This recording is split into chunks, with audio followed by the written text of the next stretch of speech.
पुराने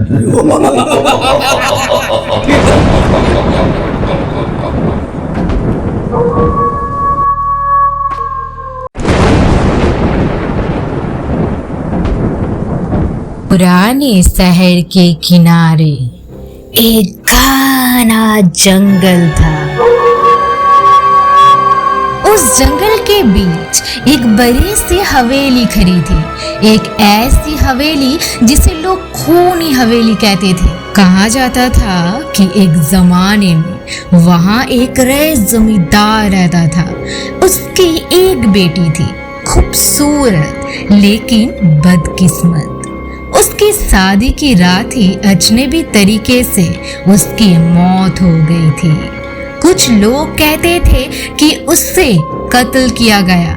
कुछ लोग बोलते थे उसने खुद अपनी जान ले ली।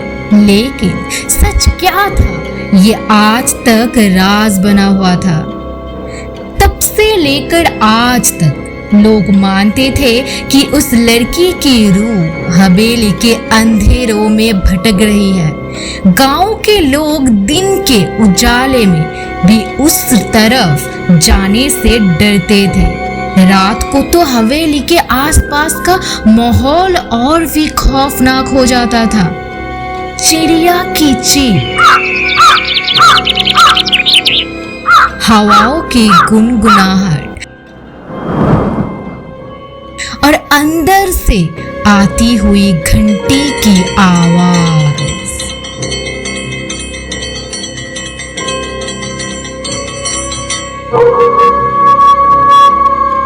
गांव में एक लड़का था, अर्जुन। नए शहर से पढ़ाई करके वापस आया था। उससे हॉरर स्टोरीज सुनना अच्छा लगता था, लेकिन भूत प्रेत पर उसका विश्वास नहीं था। एक शाम जब चौक में लोग बैठे कहानी सुना रहे थे, अर्जुन हंसा और बोला, तुम सब अंधे विश्वासी हो। ये सब बकवास है। हवेली में कोई भूत नहीं होता। मैं खुद कल रात को जाके फूफ ले आऊंगा और सबको दिखा दूंगा। गांव के लोगों का चेहरा सफेद पड़ गया। एक ने डरते हुए बोला, बेटा, आज तक जिसने भी उस हवेली का तरफ गया है वापस कभी नहीं लौट पाया।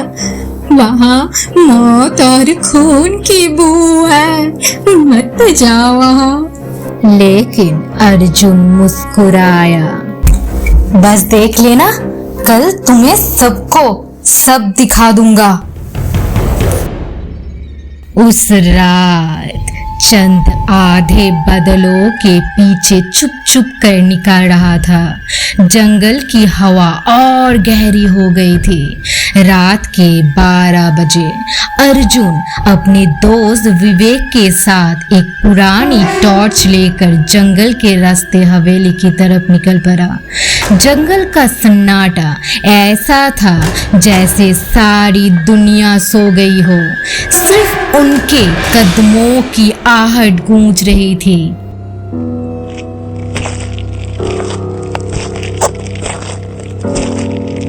जब दोनों हवेली के पास पहुंचे तो बड़ा सा लोहे का दरवाजा खुद से एक खतरनाक आवाज करते हुए धीरे धीरे खुल गया।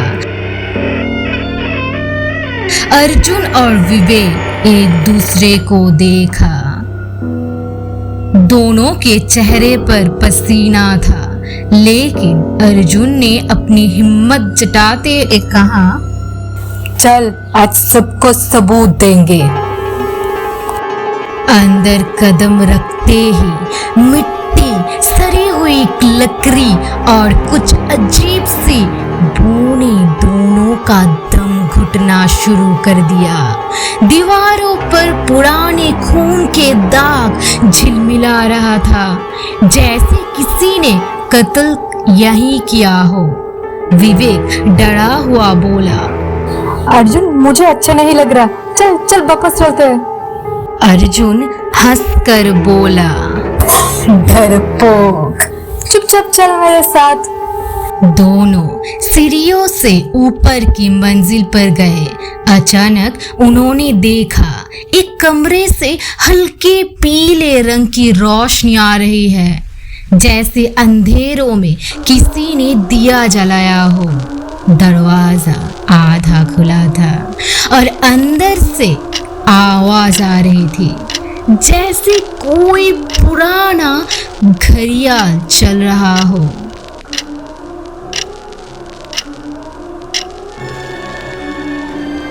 अर्जुन ने धड़कते दिल के साथ दरवाजा धीरे से धकेला और तब दोनों की सांसें रुक गई। कमरे के बीच एक लड़की सफेद कपड़ों में खड़ी थी। उसके लंबे खुले बाल जमीन तक लटक रहा था और सबसे खौफनाक बात, उसके पैर उल्टे थे। विवेक चीख कर सीढ़ियों की तरफ दौड़ गया। अर्जुन अपनी जगह जम गया। उसकी टॉर्च हाथ से गिर गई। लड़की ने धीरे धीरे अपना सर उठाया। उसका चेहरा आधा जला हुआ था, आंखें खून जैसी लाल चमक रही थी। उसके होठों से सिर्फ एक शब्द निकला, क्यों आए हो? अर्जुन का गला सूख गया। उसने कांपते हुए लफ्जों में कहा, तो कौन है? लड़की की आवाज अंधेरे कमरे में गूंज उठी। मैं श्वेता हूँ, इस हवेली के जमींदार की बेटी। मेरा खून मेरे अपनों ने किया था। मुझे जीते जी आग में जला दिया था। तब से ये हवेली मेरी कैद है। अब जो भी अनजान यहाँ आता है, मैं उससे कभी वापस नहीं जाने देती।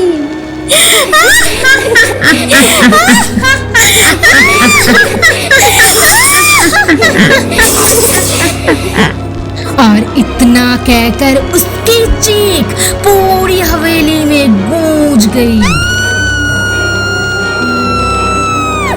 अचानक हवेली के सब दरवाजे दर दर करके बंद हो गए। अंदर अंधेरा और भी गहरा हो गया। अर्जुन ने भागने की कोशिश की, लेकिन उसके पैर जैसे जमीन से चिपक गए थे।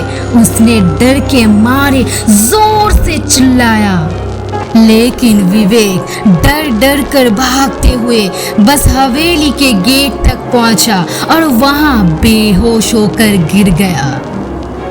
अंदर श्वेता की रूह धीरे धीरे अर्जुन के करीब आई। उसके साथ ठंडी हवा का एक फंसा अर्जुन के गले को छू गया। अर्जुन का पूरा जिस्म कांप रहा था। श्वेता ने अपना जला हुआ हाथ अर्जुन के चेहरे पर रखा और सर्दी भरी आवाज में बोली, अब तो हमेशा मेरे साथ रहेगा, जैसे मैं कभी इस हवेली से बाहर नहीं निकल पाए।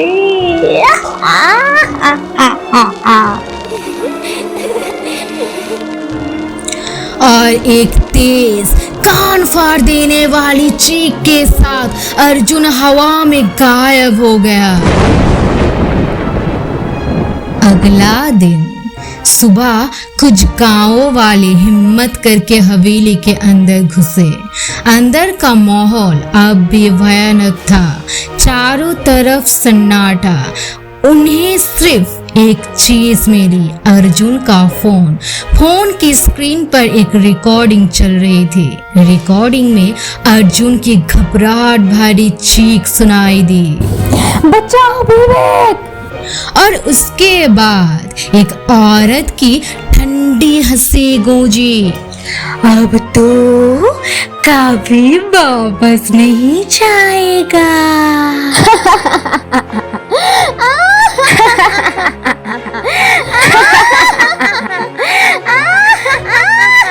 गांव वाले कांप गए। सबने तुरंत हवेली के दरवाजे बंद कर दिए। उस दिन के बाद से खूनी हवेली के पास कोई भी जाने की हिम्मत नहीं कर पाया और लोग आज भी कहते हैं रात के 12 बजे जंगल के उस कोने से एक लड़के की चीख और एक लड़की की खौफनाक हंसी सुनाई देती है।